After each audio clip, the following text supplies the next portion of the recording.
آپس میں ایک دل رہو، اونچے اونچے خیال نہ باندھو بلکہ ادنا لوگوں کی طرف متوجہ ہو، اپنے آپ کو عقل مند نہ سمجھو، بدی کے عوض کسی سے بدی نہ کرو، جو باتیں سب لوگوں کے نزدیک اچھی ہیں ان کی تدبیر کرو، جہاں تک ہو سکے تم اپنی طرف سے سب آدمیوں کے ساتھ میل ملاپ رکھو، اے عزیزو اپنا انتقام نہ لو بلکہ غضب کو موقع دو، کیونکہ یہ لکھا ہے کہ خداوند فرماتا ہے انتقام لینا میرا کام ہے، بدلہ میں ہی دوں گا۔ بلکہ اگر تیرا دشمن بھوکا ہو تو اس کو کھانا کھلا، اگر پیاسا ہو تو اسے پانی پلا، کیونکہ ایسا کرنے سے تو اس کے سر پر آگ کے انگاروں کا ڈھیر لگائے گا۔ بدی سے مغلوب نہ ہو بلکہ نیکی کے ذریعے سے بدی پر غالب آؤ۔ باب 13 ہر شخص اعلی حکومتوں کا تابع دار رہے، کیونکہ کوئی حکومت ایسی نہیں جو خدا کی طرف سے نہ ہو، اور جو حکومتیں موجود ہیں وہ خدا کی طرف سے مقرر ہیں۔ پس جو کوئی حکومت کا سامنا کرتا ہے وہ خدا کے انتظام کا مخالف ہے، اور جو مخالف ہیں وہ سزا پائیں گے، کیونکہ نیکوکار کو حاکموں سے خوف نہیں بلکہ بدکار کو ہے۔ پس اگر تو حاکم سے نڈر رہنا چاہتا ہے تو نیکی کر،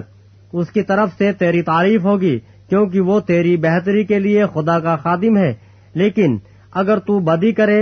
تو ڈر، کیونکہ وہ تلوار بے فائدہ لیے ہوئے نہیں، اور خدا کا خادم ہے کہ اس کے غضب کے موافق بدکار کو سزا دیتا ہے۔ پس تابع دار رہنا نہ صرف غضب کے ڈر سے ضرور ہے بلکہ دل بھی یہی گواہی دیتا ہے۔ تم اسی لیے خراج بھی دیتے ہو کہ وہ خدا کے خادم ہیں اور اس خاص کام میں ہمیشہ مشغول رہتے ہیں۔ سب حق کا حق ادا کرو، جس کو خراج چاہیے خراج دو، جس کو محصول چاہیے محصول، جس سے ڈرنا چاہیے اس سے ڈرو، جس کی عزت کرنا چاہیے اس کی عزت کرو۔ آپس کی محبت کے سوا کسی چیز میں کسی کے قرض دار نہ ہو، کیونکہ جو دوسرے سے محبت رکھتا ہے اس نے شریعت پر پورا عمل کیا، کیونکہ یہ باتیں کہ زنا نہ کر، خون نہ کر، چوری نہ کر، لالچ نہ کر، اور ان کے سوا اور جو کوئی حکم ہو ان سب کا خلاصہ اس بات میں پایا جاتا ہے کہ اپنے پڑوسی سے اپنی مانند محبت رکھ۔ محبت اپنے پڑوسی سے بدی نہیں کرتی، اس واسطے محبت شریعت کی تعمیل ہے، اور وقت کو پہچان کر ایسا ہی کرو، اس لیے کہ اب وہ گھڑی آ پہنچی کہ تم نیند سے جاگو، کیونکہ جس وقت ہم ایمان لائے تھے اس وقت کی نسبت اب ہماری نجات نزدیک ہے۔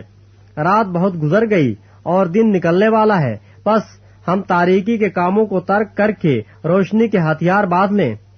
جیسا دن کو دستور ہے شائستگی سے چلیں، نہ کہ ناچ رنگ اور نہ نشہ بازی سے، نہ زناکاری اور شہوت پرستی سے، اور نہ جھگڑے اور حسد سے، بلکہ خداوند یسوع مسیح کو پہن لو اور جسم کی خواہشوں کے لیے تدبیریں نہ کرو۔ باب 14 کمزور ایمان والے کو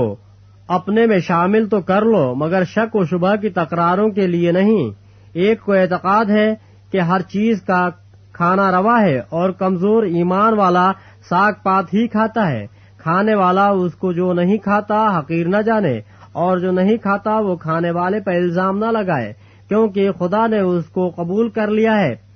تو کون ہے جو دوسرے کے نوکر پر الزام لگاتا ہے؟ اس کا قائم رہنا یا گر پڑنا اس کے مالک ہی سے متعلق ہے، بلکہ وہ قائم ہی کر دیا جائے گا، کیونکہ خداوند اس کے قائم کرنے پر قادر ہے۔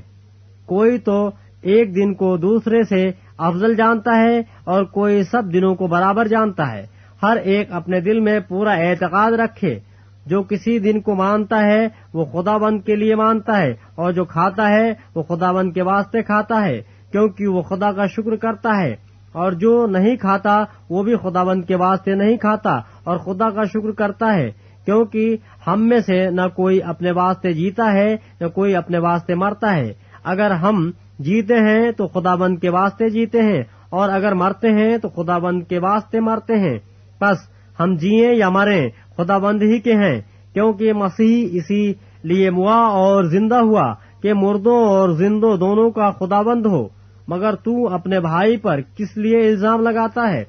یا تو بھی کس لیے اپنے بھائی کو حقیر جانتا ہے؟ ہم تو سب خدا کے تخت عدالت کے آگے کھڑے ہوں گے۔ چنانچہ یہ لکھا ہے کہ خداوند فرماتا ہے، مجھے اپنی حیات کے قسم ہر ایک گھٹنا میرے آگے ٹیکے گا اور ہر ایک زبان خدا کا اقرار کرے گی۔ پس ہم میں سے ہر ایک خدا کو اپنا حساب دے گا۔ پس آئندہ کو ہم ایک دوسرے پر الزام نہ لگائیں، بلکہ تم یہی ٹھان لو کہ کوئی اپنے بھائی کے سامنے وہ چیز نہ رکھے جو اس کے ٹھوکر کھانے یا گرنے کا باعث ہو۔ مجھے معلوم ہے، بلکہ خداوند یسوع میں مجھے یقین ہے کہ کوئی چیز بے ذاتہ حرام نہیں، لیکن جو اس کو حرام سمجھتا ہے اس کے لیے حرام ہے۔ اگر تیرے بھائی کو تیرے کھانے سے رنج پہنچتا ہے تو پھر تو محبت کے قاعدے پر نہیں چلتا۔ جس شخص کے واسطے مسیح ہوا اس کو تو اپنے کھانے سے ہلاک نہ کر، پس تمہاری نیکی کی بدنامی نہ ہو، کیونکہ خدا کی بادشاہی کھانے پینے پر نہیں بلکہ راست بازی اور میل ملاپ اور اس خوشی پر موقوف ہے جو روح القدس کی طرف سے ہوتی ہے۔ اور جو کوئی اس طور سے مسیح کی خدمت کرتا ہے وہ خدا کا پسندیدہ اور آدمیوں کا مقبول ہے۔ پس ہم ان باتوں کے طالب رہیں جن سے میل ملاپ اور باہمی ترقی ہو۔ کھانے کی خاطر خدا کے کام کو نہ بگاڑ۔ ہر چیز پاک تو ہے مگر اس آدمی کے لیے بری ہے جس کو اس کے کھانے سے ٹھوکر لگتی ہے۔ یہی اچھا ہے کہ تو نہ گوشت کھائے نہ میں پیے نہ اور کچھ ایسا کرے جس کے سبب سے تیرا بھائی ٹھوکر کھائے۔ جو تیرا اعتقاد ہے وہ خدا کی نظر میں تیرے ہی دل میں رہے۔ مبارک وہ ہے جو اس چیز کے سبب سے جسے وہ جائز رکھتا ہے اپنے آپ کو ملزم نہیں ٹھہراتا، مگر جو کوئی کسی چیز میں شبہ رکھتا ہے اگر اس کو کھائے تو مجرم ٹھہرتا ہے، اس واسطے کہ وہ اعتقاد سے نہیں کھاتا، اور جو کچھ اعتقاد سے نہیں وہ گناہ ہے۔ باب 15 غرض ہم زور آوروں کو چاہیے کہ ناتوانوں کی کمزوریوں کی رعایت کریں، نہ کہ اپنی خوشی کریں۔ ہم میں ہر شخص اپنے پڑوسی کو اس کی بہتری کے واسطے خوش کرے تاکہ اس کی ترقی ہو، کیونکہ مسیح نے بھی اپنی خوشی نہیں کی بلکہ یوں لکھا ہے کہ تیرے لعن طعن کرنے والوں کے لعن طعن مجھ پر آ پڑے، کیونکہ جتنی باتیں پہلے لکھی گئیں وہ ہماری تعلیم کے لیے لکھی گئیں تاکہ صبر سے اور کتاب مقدس کی تسلی سے امید رکھیں، اور خدا صبر و تسلی کا چشمہ تم کو یہ توفیق دے کہ مسیح یسوع کے مطابق آپس میں ایک دل رہو، تاکہ تم ایک دل اور ایک زبان ہو کر ہمارے خدا بند یسوع مسیح کے خدا اور باپ کی تمجید کرو۔ پس جس طرح مسیح نے خدا کے جلال کے لیے تم کو اپنے ساتھ شامل کر لیا ہے اسی طرح تم بھی ایک دوسرے کو شامل کر لو۔ میں کہتا ہوں کہ مسیح خدا کی سچائی ثابت کرنے کے لیے مختونوں کا خادم بنا تاکہ ان وعدوں کو پورا کرے جو باپ دادا سے کیے گئے تھے، اور غیر قومیں بھی رحم کے سبب سے خدا کی حمد کریں۔ چنانچہ لکھا ہے کہ اس واسطے میں غیر قوموں میں تیرا اقرار کروں گا اور تیرے نام کے گیت گاؤں گا۔ اور پھر وہ فرماتا ہے کہ اے غیر قوموں اس کی امت کے ساتھ خوشی کرو، پھر یہ کہ اے سب غیر قوموں خداوند کی حمد کرو اور سب امتیں اس کی ستائش کریں۔ اور یسعیاہ بھی کہتا ہے کہ یسی کی جڑ ظاہر ہوگی، یعنی وہ شخص جو غیر قوموں پر حکومت کرنے کو اٹھے گا اسی سے غیر قومیں امید رکھیں گی۔ پس خدا جو امید کا چشمہ ہے تمہیں ایمان رکھنے کے باعث ساری خوشی اور اطمینان سے معمور کرے تاکہ روح القدس کی قدرت سے تمہاری امید زیادہ ہوتی جائے۔ اور اے میرے بھائیوں، میں خود بھی تمہاری نسبت یقین رکھتا ہوں کہ تم آپ نیکی سے معمور اور تمام معرفت سے بھرے ہو اور ایک دوسرے کو نصیحت بھی کر سکتے ہو۔ تو بھی میں نے بعض جگہ زیادہ دلیری کے ساتھ یاد دلانے کے طور پر اس لیے تم کو لکھا کہ مجھ کو خدا کی طرف سے غیر قوموں کے لیے مسیح یسوع کے خادم ہونے کی توفیق ملی ہے کہ میں خدا کی خوشخبری کی خدمت کاہن کی طرح انجام دوں تاکہ غیر قومیں نظر کے طور پر روح القدس سے مقدس بن کر مقبول ہو جائیں۔ پس میں ان باتوں میں جو خدا سے متعلق ہیں مسیح یسوع کے باعث فخر کر سکتا ہوں، کیونکہ مجھے اور کسی بات کے ذکر کرنے کی ضرورت نہیں سوا ان باتوں کی جو مسیح نے غیر قوموں کے تابع کرنے کے لیے قول اور فعل سے، نشانوں اور معجزوں کی طاقت سے اور روح القدس کی قدرت سے میری وساطت سے کی۔ یہاں تک کہ میں نے یروشلم سے لے کر چاروں طرف ارکم تک مسیح کی خوشخبری کی پوری منادی کی، اور میں نے یہی حوصلہ رکھا کہ جہاں مسیح کا نام نہیں لیا گیا وہاں خوشخبری سناؤں، تاکہ دوسرے کی بنیاد پر عمارت نہ اٹھاؤں، بلکہ جیسا لکھا ہے ویسا ہی ہو کہ جن کو اس کی خبر نہیں پہنچی وہ دیکھیں گے، اور جنہوں نے نہیں سنا وہ سمجھیں گے۔ اسی لیے میں تمہارے پاس آنے سے بار بار رکا رہا، مگر چونکہ مجھ کو اب ان ملکوں میں جگہ باقی نہیں رہی اور بہت برسوں سے تمہارے پاس آنے کا مشتاق بھی ہوں، اس لیے جب اسفانیہ کو جاؤں گا تو تمہارے پاس ہوتا ہوا جاؤں گا، کیونکہ مجھے امید ہے کہ اس سفر میں تم سے ملوں گا، اور جب تمہاری صحبت سے کسی قدر میرا جی بھر جائے گا تو تم مجھے اس طرف روانہ کر دو گے۔ لیکن بالفعل تم مقدسوں کی خدمت کرنے کے لیے یروشلم کو جاتا ہوں، کیونکہ مقدونیہ اور اخیا کے لوگ یروشلم کے غریب مقدسوں کے لیے کچھ چندہ کرنے کو رضامند ہوئے۔ کیا تو رضامندی سے؟ مگر وہ ان کے قصددار بھی ہیں، کیونکہ جب غیر قومیں روحانی باتوں میں ان کی شریک ہوئی ہیں تو لازم ہے کہ جسمانی باتوں میں ان کی خدمت کریں۔ بس میں اس خدمت کو پورا کر کے اور جو کچھ حاصل ہوا ان کو سونپ کر تمہارے پاس ہوتا ہوا اسفانیہ کو جاؤں گا، اور میں جانتا ہوں کہ جب تمہارے پاس آؤں گا تو مسیح کی کامل برکت لے کر آؤں گا۔ اور اے بھائیو، میں یسوع مسیح کا جو ہمارا خداوند ہے واسطہ دے کر اور روح کی محبت کو یاد دلا کر تم سے التماس کرتا ہوں کہ میرے لیے خدا سے دعائیں کرنے میں میرے ساتھ مل کر جان فشانی کرو،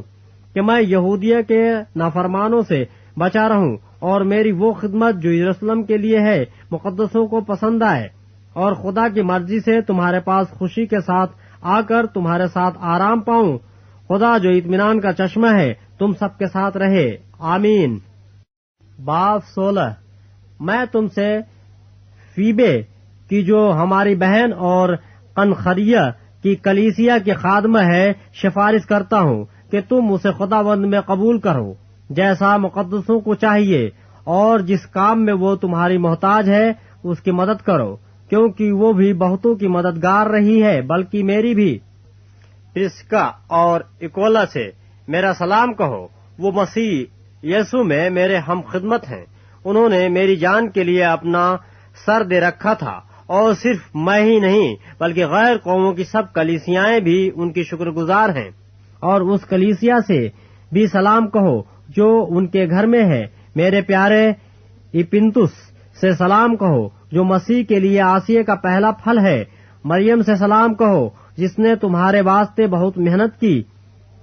اندرونیکس اور یونیاس سے سلام کہو، وہ میرے رشتہ دار ہیں اور میرے ساتھ قید ہوئے تھے اور رسولوں میں نامور ہیں اور مجھ سے پہلے مسیح میں شامل ہوئے۔ ایمپلیاتس سے سلام کہو جو خداوند میں میرا پیارا ہے۔